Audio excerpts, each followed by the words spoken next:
it is definitely overwhelming to know that in my blood there may be answers. Tiffany Pinkney është në gjendje të mirë shëndetësore pasi u shërua nga COVID-19. Kjo do të thotë që ajo ka mundësi të ndihmojë të tjerët të shërohen. Pinkney është një nga ish pacientët e para të New Yorkut që dhuroi plazmën e gjakut në mënyrë që të mund të përdoret në trajtim eksperimental të sëmundjes. So it's very simple. People who recover have in their blood antibodies that kill the virus. And if they donate the plasma is the liquid part of the blood, not the one with all the red cells and all that.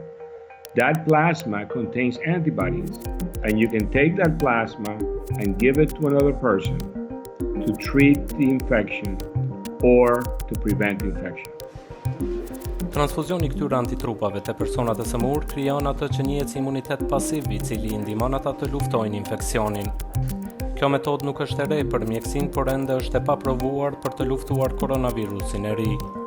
Ajo ishte përdorur për trajtuar viktimat e pandemisë së gripit në vitin 1918 dhe madje edhe më herët kundër sëmundjes bakteriale të difterisë. Më vonë zhvillimet e vaksinave dhe antibiotikëve tejkaluan këtë metodë, por ajo u rikthye së fundmi si mjet kundër kërcënimeve të reja.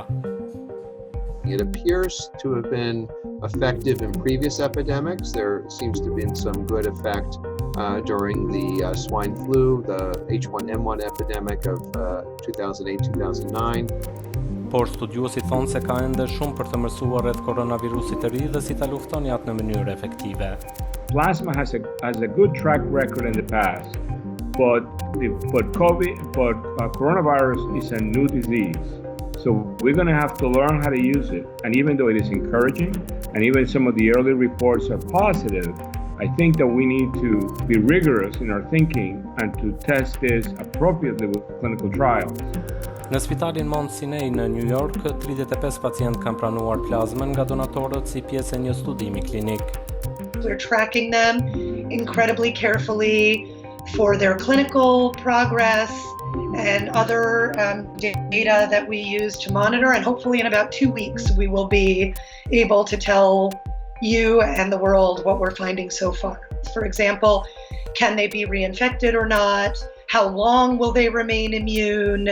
How long will they remain at a high level versus a low level? Those are all things that we plan to look at and have huge implications on our healthcare workforce and potentially the workforce of the world as we open society. Hulumtimet e gjashme janë duke u zhvilluar në Evropë dhe Kinë, ku mjekët thanë se një studim eksperimentues tregoi përmirësime në simptomat e pacientëve. Nëse konstatohet se transfuzioni plazmës është I sigurt dhe efektiv kundër COVID-19, do të jetë akoma një sfidë që kjo metodë të përdoret për trajtim në shkallë të gjerë. Diana Berend, një paciente tjetër e shëruar, filloi organizimin e një rjeti donatorësh të mundshëm në Shtetet e Bashkuara të quajtur korpusi të mbjetuarve. We are keeping a running list of every study that we can find around the country and making those available and acting as a matchmaker of sorts between research institutes and survivors to make the system more efficient and expedite the process because we don't have time to waste. Lives are on the line.